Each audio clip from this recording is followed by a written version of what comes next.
Is Novak Djokovic going to go unbeaten for the rest of the tennis season? Well, Borna Coric is going to try and make sure he doesn't. I'm here to preview the final of the Shanghai Masters.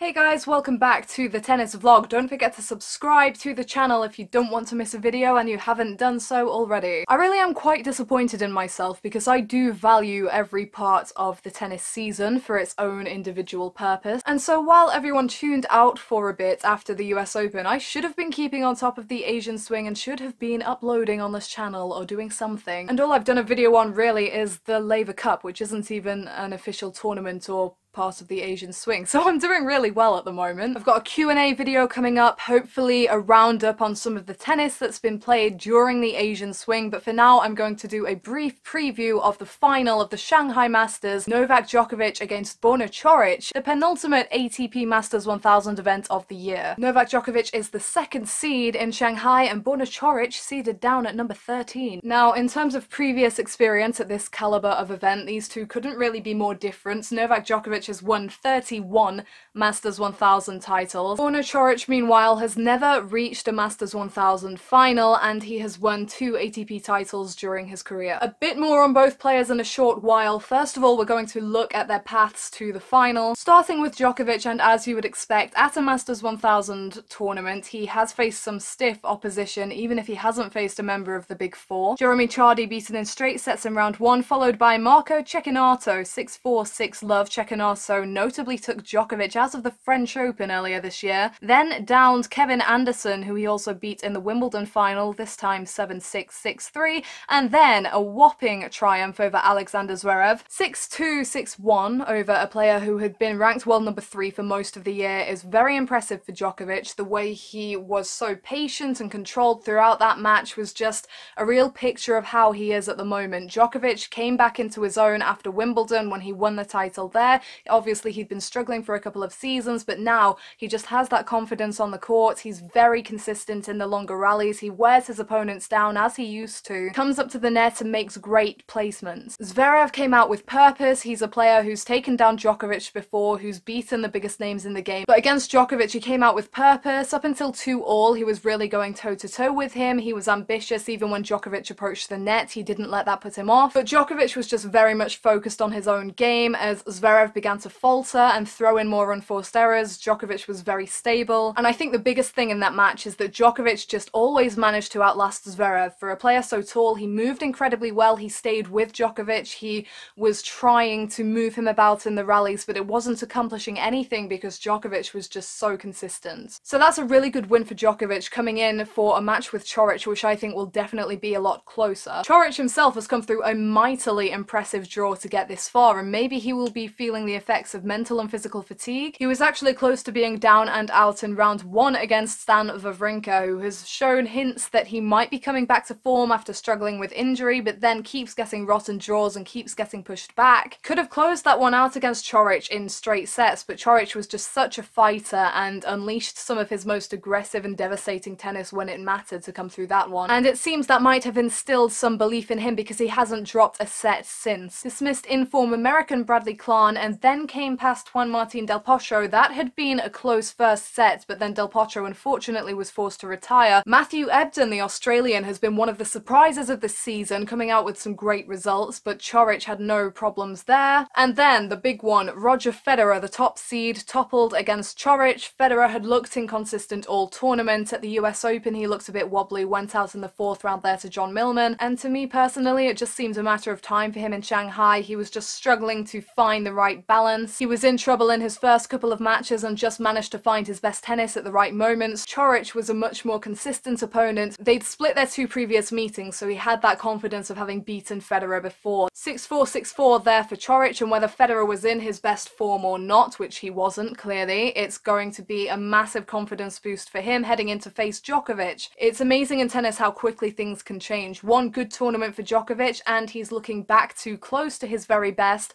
A couple of bad tournaments tournaments for Federer, and he is looking to be in a little bit of a wobbly mental state again. So Coric versus Djokovic, and when Coric was 17 or 18, because that's when he started beating the big players, he beat Nadal age 17, he beat Murray when he just turned 18, Coric actually compared himself and his style of play to Djokovic. Coric has always been such a focused player and so ambitious. I remember interviewing a player who grew up competing against Coric last year, and he said that Coric was so emotional on the court, and he was crying when he lost, and he was crying when he won, and he was obviously so invested. And this player who I was speaking to said he admired and respected Coric a lot because he could see how much he'd matured and the commitment to his game that he always showed. Coric was steadily climbing at some point, and then it came to a place where it kind of just halted for him in terms of getting big results. He just kind of stalled, and the likes of Zverev were coming through and getting massive results, and a lot of hype was around them, and Coric kind of got pushed to the side. So even this year I think some of Coric's notable feats have been overlooked. He's pushed both Djokovic and Federer previously this season. He was in great form at the beginning of the year. Won the title in Halle, which is one of few events that are on grass courts and which is an event traditionally dominated by Federer, and he beat Federer there. The big thing to notice here is that both Coric and Djokovic are facing a game style now that they haven't encountered so far in the event. Both of them are coming off wins over players who hit a lot slicker, a lot faster, and this is definitely going to be a bigger challenge for Coric, because Djokovic, when he's playing well and is focused on his own game, he is one of the best that ever lived. And if Djokovic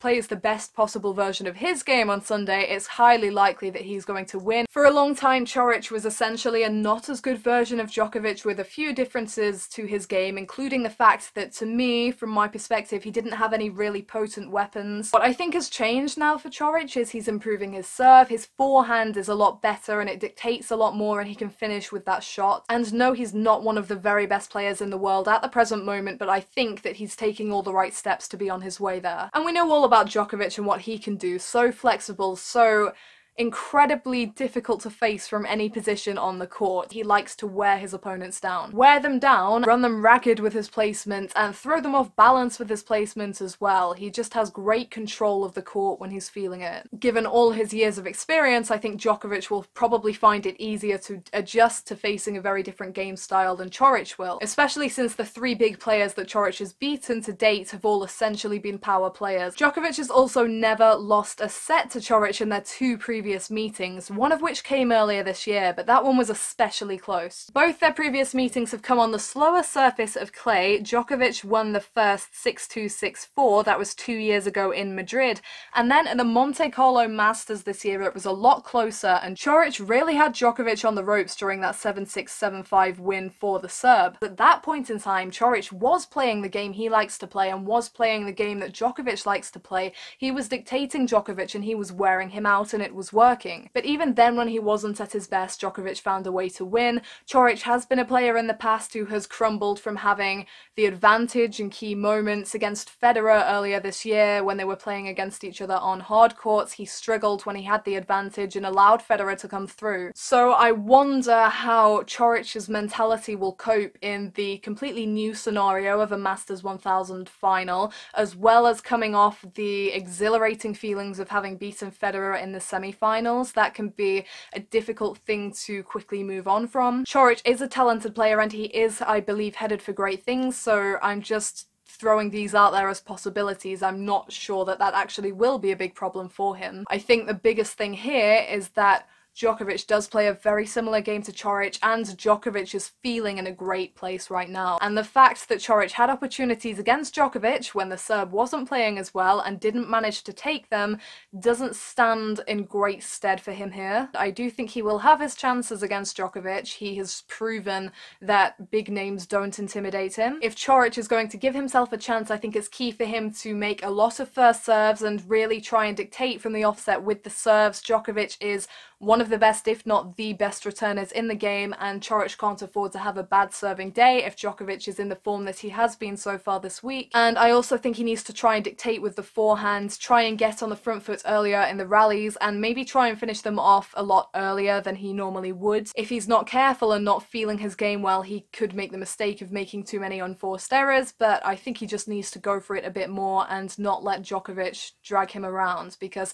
if there are neutral rallies that go on for a long time, Djokovic is going to have the advantage in them because it's what he does. Once he'd won Wimbledon, I thought Djokovic was going to be the dominant force for the rest of the year because players like Federer and Nadal had been dominating for so long, and at the end of the season they were going to get tired. Having not played so well at the beginning of the year, as I've said before, Djokovic hasn't wasted a lot of energy earlier in the year when other players have. He really has energy and things to play for the rest of the year. Clearly he's targeting the ATP Finals win, he's looking for that top ranking, and therefore while I'm not writing Coric off, my prediction for this one is going to be Djokovic in straight sets, because at the outset of the tournament I picked him to win it, and I just see him being so dominant for the rest of 2018. So that's it from me until next week. What do you think of this clash, and who do you think will win, and what have you thought of the Shanghai Masters so far? Let me know what you think in the comments. Thank you all for sending in your questions for the Q&A, they will be answered soon. Thank you to everyone who has subscribed. If you haven't done so and don't want to miss any future videos, make sure to hit subscribe now. Thank you for watching, and I'll see you next time.